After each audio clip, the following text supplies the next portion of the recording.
siang hari ini kami akan menjelaskan atau memaparkan tentang etika bisnis dalam kewirausahaan. Pada kesempatan siang hari ini saya ditemani oleh dua teman saya yang bernama Saya Akila Jabira. Saya Gisela Lagina. Oke. Di sini ada pengertian etika bisnis. Saya akan menjelaskan ya. Pertama, pengertian etika bisnis. Etika bisnis adalah tindakan yang dilakukan dalam kegiatan bisnis dengan tidak menyalahi aturan organisasi dan masyarakat. Dalam etika bisnis, setiap kegiatan harus dalam keadaan wajar dan sesuai dengan norma dan etika yang berlaku. Setiap tindakan bisnis harus dilandasi oleh moralitas dan prinsip kebenaran yang disertai dengan tanggung jawab. Dalam etika bisnis, tindakan bisnis yang dilakukan oleh individu, kelompok atau perusahaan tidak boleh sampai merugikan orang lain di luar kegiatan bisnis. Di sini juga ada pentingnya etika bisnis. Yang pertama, etika bisnis membantu pengusaha dalam mengambil keputusan yang benar secara moral, mencegah ambiguitas, etika menciptakan nilai tambah, meningkatkan kepercayaan dan loyalitas serta keberlanjutan usaha. Yang terakhir, yang ketiga, etika bisnis sangat penting untuk menumbuhkan kepercayaan dan pelanggan dan mitra, menjaga reputasi dan kredibilitas perusahaan, mengurangi risiko konflik internal maupun eksternal, menjadi dasar keunggulan kompetitif jangka panjang. Oke guys, di sini ada juga alasan dan tujuan bisnis.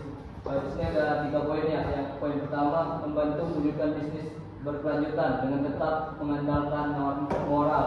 Yang kedua, melindungi kebebasan berusaha dan menghindari sanksi sosial maupun hukum. Dan yang terakhir ada tujuan etika bisnis, menyadarkan pentingnya moral dalam berbisnis, menyediakan argumen moral di bidang ekonomi, dan juga menjadi pedoman sikap moral yang tepat dalam profesi. Selanjutnya ada prinsip-prinsip etika bisnis. Menurut Moodslid ada 5 prinsip etika bisnis. Yang pertama, prinsip ekonomi, yaitu kebebasan menentukan kebijakan demi kesejahteraan. Yang kedua, prinsip kejujuran, yaitu integritas membangun kepercayaan mitra dan konsumen. Yang ketiga, prinsip niat baik, yaitu menjalankan usaha tanpa niat merugikan pihak lain. Yang keempat, ada prinsip keadilan, yang berarti adil dalam perlakuan kepada semua pihak. Yang terakhir ada prinsip harga diri, menghargai orang lain sebagaimana menghargai diri sendiri. Saya akan menjelaskan cara mempertahankan etika bisnis.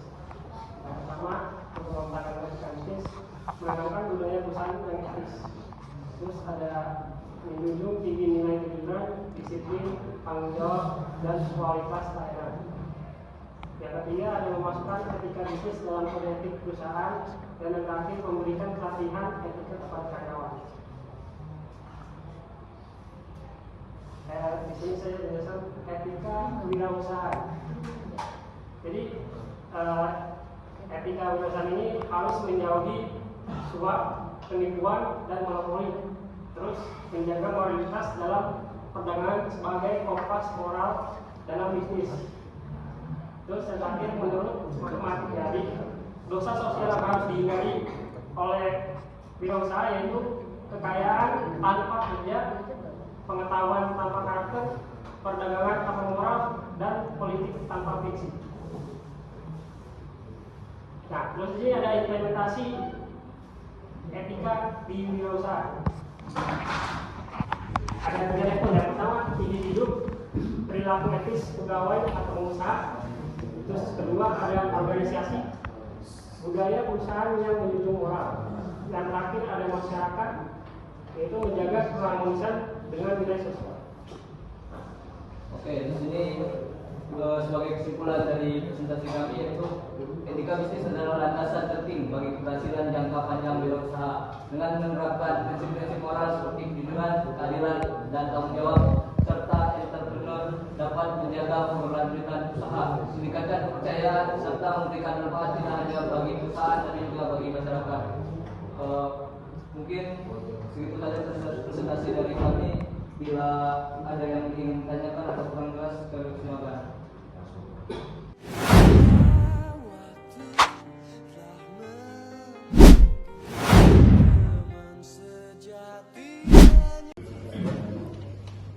Saya Muhammad Rafli dari kelompok 5. Bagaimana etika bisnis dapat membantu sebuah perusahaan menghindari ambiguitas hukum dan menjaga rasionalitas dalam pengambilan keputusan? Tadi soal jawab pertanyaannya, bagaimana etika bisnis dapat membantu sebuah perusahaan untuk menjaga ambiguitas hukum dan menjaga rasionalitas dalam pengambilan keputusan? Jawabannya itu ketika bisnis membantu perusahaan memahami dan mematuhi hukum yang berlaku, sekaligus menjadi panduan agar keputusan yang diambil tetap logis, adil, dan tidak menimbulkan masalah hukum. Oke. Terima kasih Grisel. Saya Andrea, saya ingin bertanya, saya dari kelompok 3 menanyakan bagaimana etika perusahaan mempengaruhi bisnis. Bagaimana etika perusahaan mempengaruhi bisnis? Jawabannya, etika perusahaan itu mempengaruhi bisnis karena menentukan citra kepercayaan publik. Jadi kalau wirausaha lu gak jujur, ya nanti kepercayaan publik bakal berkurang gitu, gak ada yang mau beli ke perusahaan lu gitu. Saya Andre Valerian dari kelompok 9 izin bertanya, mengapa pelatihan etika bagi karyawan sangat penting dilakukan? Saya akan menjawab pertanyaan dari Andre. Tadi pertanyaannya, mengapa pelatihan etik sangat penting untuk dilakukan ya? Iya. Pelatihan etika penting karena membantu karyawan memahami batas antara benar dan salah dalam bekerja, sehingga keputusan yang diambil tidak merugikan orang lain maupun perusahaan. Sudah. Nih, udah saya Raden dari kelompok 7 pengen nanya, ini kan etika wirausahaan itu salah satunya harus menjauhi suap, penipuan, dan monopoli. Tapi di era sekarang banyak banget wirausahaan yang terlibat dalam kasus suap, penipuan, monopoli. Dan apakah wirausahaan tersebut masih bisa dibilang sebagai wirausahaan karena dia sudah melanggar etika? Sebelumnya saya akan menjawab pertanyaan dari Mas Raden ya. Apakah wirausaha masih disebut sebagai wirausahawan jika sudah melanggar etika atau hukum wirausaha? Jawabannya, jika wirausaha sudah melanggar etika atau hukum, maka ia tidak bisa lagi disebut wirausaha sejati, karena wirausaha sejati harus menjalankan usahanya dengan jujur, bertanggung jawab, dan mematuhi aturan. Berarti Pertamina.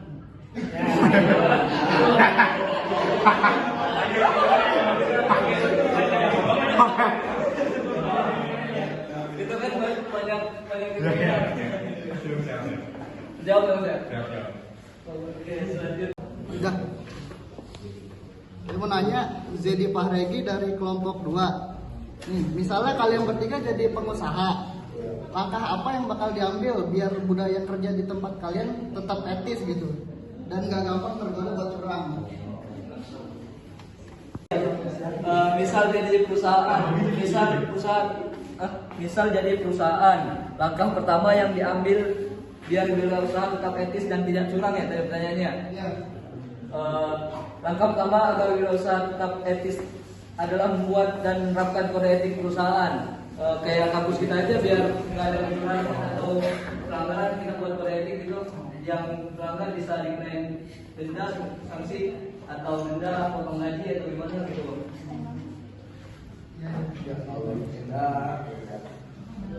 Udah dong. Mungkin hanya itu aja presentasi yang bisa kami sampaikan, lebih dan kurang kami mohon maaf. Saya akhiri, wassalamualaikum warahmatullahi wabarakatuh.